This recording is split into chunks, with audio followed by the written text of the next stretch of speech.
Hi friends, welcome to TubeBy. In this video, we will learn about how to create a make file for compilation of C code. So let's start. First of all, we will browse our website TubeBy. Just type it on Google and go to tech blocks. In last video, we will learn how to install the make file, how to install the make.exe. So I hope you have already saw that video. If you don't saw that video, then go and watch that video. So let's start how to write the make file. So for write the make file, I am using the VS Code, and you can see this is the last time I wrote the make file. I delete these lines for now, and simply I make the new file that might be named by.c. Let's make a function int return 0. This is the one function. This is the you can say this is the you I think you know this is the entry point of .c file. That is the main. Let's start. Let's clear the last history of terminal. First of all, we see the manual method of compilation of C. So you know that for doing this GCC version, let's see. You can see this is the GCC version. I have already installed the GCC compiler. That is a cross compiler for C. Let's start compilation process and make the object file of this code. If you don't know what is the object file, or you are curious to know the all process of C language compilation and coding, you can join us our new launch course on our website. That is a very cost effective course. Just join and try once. So let's start. This is a C flag, and now name of the file. You can see the new file is made here. That is tuteby.o. That is your object file. So let's run the object file. Let's make executable file from the O file. .o file nothing but this is the object file of .c. Let's make the executable file from .o file, and your executable file name. Suppose I am giving com. This is my executable file name, and hit enter. Now you can see my executable file is generated com.exe, and it can be run from directly here. Just I need to write com.exe and enter. There is nothing, so it's not going to run.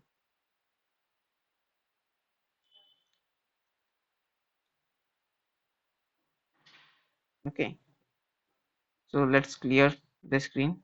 Now you can see, now you can see that there is a one more than one step going through for compilation and making the executable file of .c file. So now let's make it easy for building and compiling the .c code. So first of all, I need to decide my code. Suppose I want to give the target name code colon and the name of the required files. Now I first of all I need to delete the all files, and now it's okay. Tell me the file name. The file name is tuteby.c. Now press one tab, and you can see this is the one tab, and you can also see this is the arrow. Note down here, always make file, always follow the rule of make file. Make file में कभी भी हम space का use नहीं करते हैं. Always remember, make file में space का यूज नहीं करते हैं. मेक फाइल में इंडेंट करने के लिए हम हमेशा टैब का यूज करेंगे. Okay, now right of first command. अब हम कमांड लिखते हैं gcc c flag .c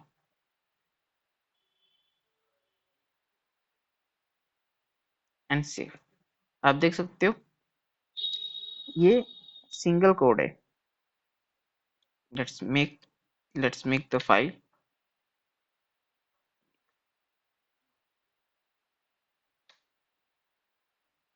आप देख सकते हो डॉट फाइल जनरेट हो गया है. अब हमें वन मोर कोड लिखना पड़ेगा जिससे आपका exe फाइल में कन्वर्ट हो, so that for exe underscore by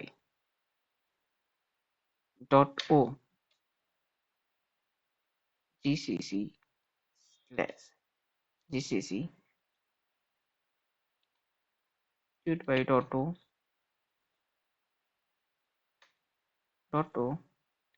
your executable file name my app, just see my app and save it. Now make, आप देख सकते हो by dot o आ गया है। मेक कोड, मेक कोड ये first line आपका execute कर देगा। फर्स्ट अपडेट कर देते हैं, लेट्स सी। अब आपको ये चीज दिखेगा मेक कोड। मेक कोड अगर आप डिफॉल्ट मेक फाइल को एग्जीक्यूट करते हैं तो डिफॉल्ट वो फर्स्ट लाइन को एग्जीक्यूट करता है एंड नेक्स्ट लाइन पे वो नहीं जाएगा। बट जब आप टारगेट का नेम आप डालेंगे make file space target name, then ये पर्टिकुलरली उस फाइल को एग्जीक्यूट करेगा। तो पहले हम इस फाइल को एग्जीक्यूट करते हैं, मेक डॉट कोड एग्जीक्यूट हो गया। Now make dot exe execute करेंगे, देखिए माई ऐप बन गया, माई ऐप डॉट एक्सी। तो मैंने इसे लाइन से एग्जीक्यूट किया है, आप देख सकते हो make dot make code and make exe. So ऐसा क्यों, लेट्स सी। मैं डिलीट कर देता हूँ ये फाइल्स एंड मैं इसे फर्स्ट ऑफ ऑल मैं डॉट एक्सी को एग्जीक्यूट करने की कोशिश करता हूँ। मेक एक्सी आप देख सकते हो ये कह रहा है इस इसको फाइल नहीं मिला, फाइल एक फाइल को फाइंड नहीं कर पाया। This why because dot O file generate नहीं हुआ है अभी भी। अगर आपको एक सी फाइल बनाना है तो आपको डॉट ओ फाइल चाहिए। So always keep in mind that make file always execute line by line. So first execute code, then execute exe. Now आप ये सोचेंगे कि हमें अभी भी 2 बार तो लिखना पड़ रहा है, क्या इसे एक बार में नहीं कर सकते? या हम इसे एक बार में भी कर सकते हैं। So let's see कैसे करते हैं। Now अभी डिलीट कर देते हैं सारी फाइल्स को। आप देख सकते हो ये डॉट सी को टारगेट ले रहा है, इसके अंदर जा रहा है। इसे हम ऊपर लिख देंगे इसके।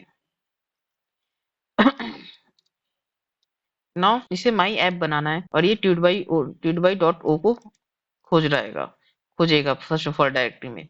पर मेक फाइल की एक फीचर है कि वो मेक फाइल कभी भी किसी फाइल को सबसे पहले वो अपने फाइल के अंदर खोजता है। अब ये कैसे होता है ये देखिए, हम इसे कॉपी करके इसके टारगेट पे लिख देंगे, कोड को रिप्लेस कर देंगे ट्यूड बाई डॉट ओ से। इट मीन्स जब भी हम एग्जीक्यूट करेंगे मेक, वो सबसे पहले आएगा एक्सी पे, एक्सी से वो रिक्वायर्ड फाइल को खोजेगा ट्यूड बाई डॉट ओ को। जब ट्यूड बाई डॉट ओ आपको फाइल्स सिस्टम में नहीं मिलेगा, वो डायरेक्टली सबसे पहले उसका प्रेफरेंस रहेगा ट्यूड बाई डॉट ओ। इस टारगेट को उसे पता चल जाएगा, ये ओपन करे ट्यूड बाई डॉट ओ को खोजिएगा। उसे फाइल सिस्टम में ट्यूड बाई डॉट ओ नहीं मिलेगा और उसे ट्यूड बाई ओ का रेफरेंस यहाँ पे मिलेगा टारगेट में, तो वो टारगेट में चला जाएगा। अब इसमें आप देख सकते हो ये खुद में एक टारगेट है, तो इसे खुद में एक टारगेट है। इट्स मीन्स इसे ट्यूड बाई डॉट सी को पहले ट्यूड बाई डॉट ओ में कन्वर्ट करना है। तो वो क्या करता है, वो इसके अंदर जाता है, इस रिक्वायर्ड फाइल को इसके अंदर लाके जिसे से कंपाइल करके ट्यूड बाई डॉट ओ बन जाता है। अब ट्यूड बाई डॉट ओ बनने के बाद उसे ये ट्यूड बाई डॉट ओ फाइल सिस्टम में मिल जाएगा। अब ट्यूड बाई जब डॉट ओ उसे as soon as file system में मिलेगा, वो कंपाइल करके उसे मेन डॉट माई ऐप बना देगा उसे।